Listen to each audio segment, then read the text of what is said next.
Donald Trump is the worst thing that could happen to the United States of America. Why I say that? Because since he has gotten into the office, he has made sure that he does everything that is in disadvantage for the United States. Everything. He came to the office and right away he started implementing tariff on all of the countries in the world. Now what is tariff? I think most people can clearly understand what tariff is, but clearly the President of the United States does not. Why I say that? Because he does not understand the simple concept, the fact that tariff is not paid by the country who is supplying the product.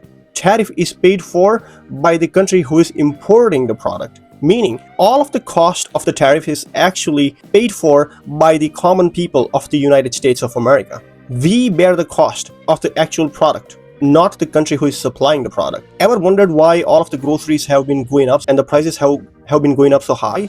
That's because the tariffs are coming into effect. All of the expenses are being transferred over to the people of the United States. Don't believe me?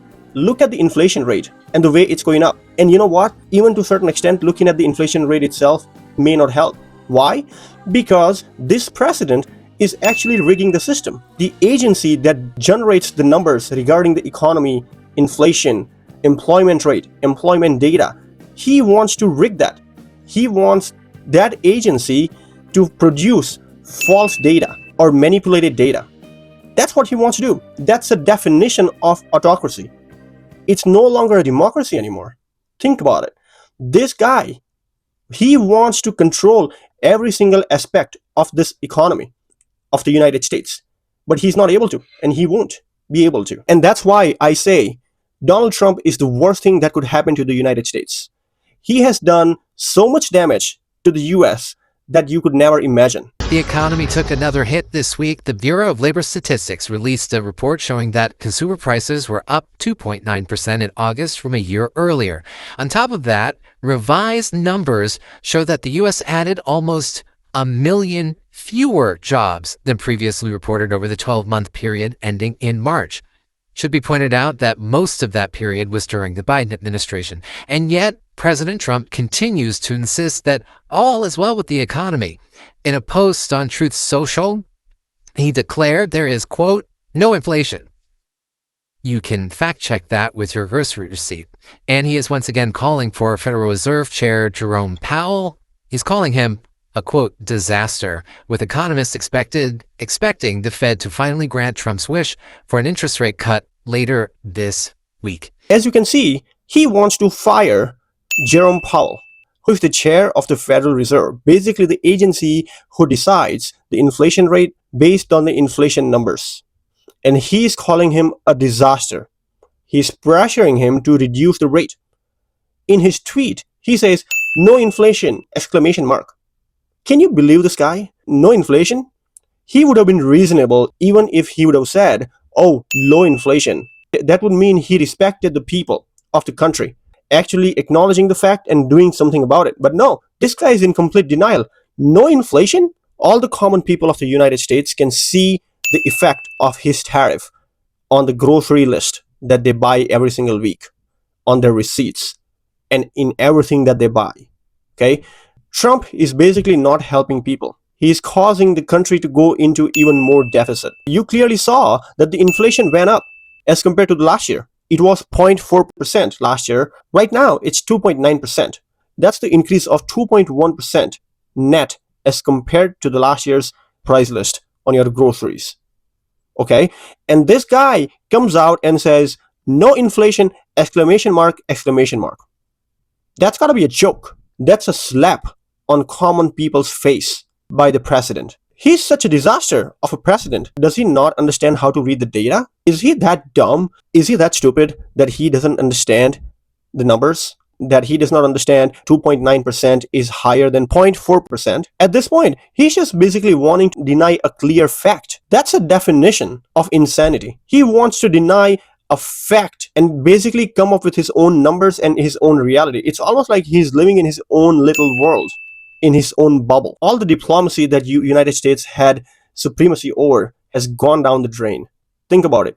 He completely destroyed ties with Japan, with India, with Brazil, with Europe, with Canada. Think about it.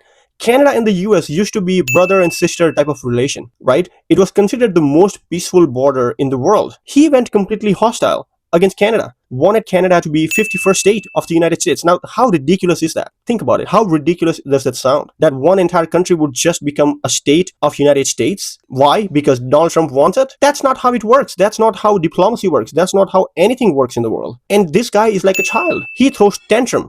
If things don't go his way, he throws tantrum and punishes the other country by implementing more and more tariffs. And what does that do? That basically damages the long-term ties the United States has with that particular country. Take India, for example. India rejected Donald Trump's involvement in the war that India had with Pakistan, and Donald Trump wanted to portray himself as the peacemaker, as the savior of the war, but he didn't do anything. And India called him out on it. And when India did that, that completely destroyed Trump's reputation, and he did not like that. Everyone made joke of him. He did not like that. So what does he do? He starts implementing major tariff on India. Right now, it sits at 50%. That's right. Anything that you buy from India is hiked up by 50% due to the tariff. He threw away his personal relationship with Prime Minister Modi of India. He forgot about all the major events they had together. Howdy Modi in India. That happened in his first term because he wanted to get elected again. All of the good things that was done that happened between himself and Prime Minister Modi of India, he threw it away just because Modi called him out on his bluff that he tried to play in the war between India and Pakistan. Now, that's not how policies work when it comes to big countries, and especially when it is between two democracies like India and the United States. Now, putting India aside, take Japan, for example. He had a phone call with Japan, and he spoke about various deals and various kind of stuff. He had a phone call with Japan, and from that phone call, no agreement was really made. They just talked about how Japan would probably consider investing a certain amount of money into United States. And Donald Trump completely spun that in the other way. He came out in front of media and said Japan is going to invest $600 billion into United States, and all of the profit would go to the United States and not to Japan. Now, how ridiculous is that? Think about it. Why would anyone invest their own money into a different country and then not take any profit from it? Does that sound even real? Any small business owner would tell you that that can never happen. Anyone with a simple understanding of finances, economy, and business would tell you that this guy is not making any deals at all. He's good at lying. He's good at making false propaganda. He's good at making false arguments and portraying himself as something he's not. That's what he's doing. And you know what? The right wing of United States is falling for it. They are the biggest victim here. They voted for this guy with high hopes. He will bring more manufacturing in the United States. He will improve the wealth of the people. He would bring down the grocery prices. He would once again make the United States #1 country in the world. I would argue it already is still #1. It's still the sole superpower in the world. But this guy is doing his best to make sure United States does not remain the superpower, the sole superpower in the world, by doing everything that he does. Now, implementing tariff on all these various countries in the world, which is basically all the countries in the world, including some islands that have only penguins living on them. The main goal before doing that was that Trump wanted to bring more production back in the United States, like it used to be in 1950s. But that can never happen. Why? Because United States became wealthier country and a developed country. It can never compete in manufacturing cheaper products with countries like China or India.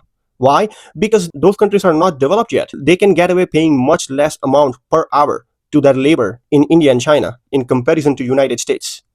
It's a simple concept, simple thing to understand. But guess who does not understand that? Donald Trump. He does not understand that. Yes, some companies have made promises to Trump that they are going to invest large amount of money in the US. For example, Apple, Tim Cook of Apple said in the meeting with Trump that they are going to invest $600 billion in the US. But that's never going to happen. These are all lies. How do we know that? Because this has happened in the past. Companies making false promises to Trump just to kind of convince him for a little bit, and then that never happens. For example, in 2017, Foxconn promised $10 billion investment in a manufacturing facility in Mount Pleasant in Wisconsin, aiming to create 13,000 jobs. But guess what? That actually never happened. Take another example. In 2016, Donald Trump's first term, SoftBank CEO Masayoshi Son announced a $100 billion investment plan to create 50,000 jobs in the United States. Guess what? Never happened. Never happened. So you gotta understand what happens here. Donald Trump pressures all of these CEOs to make this big announcement so that he can sell this announcement to the public in the United States, so that public gets happy and his approval rating goes up and he is considered a good president. That's all he's doing. He pressures all this CEO so that he can appear that he is a good president and he's doing a good job. But in reality, none of the investment that is being promised by these big CEOs is actually panning out. They are not doing the investment. They are just making this announcement to be on the good side of the Donald Trump and get him happy for the time being, like you would do with children by giving them a lollipop or a chocolate just to keep them happy for time being. That's all the CEOs are doing with Donald Trump.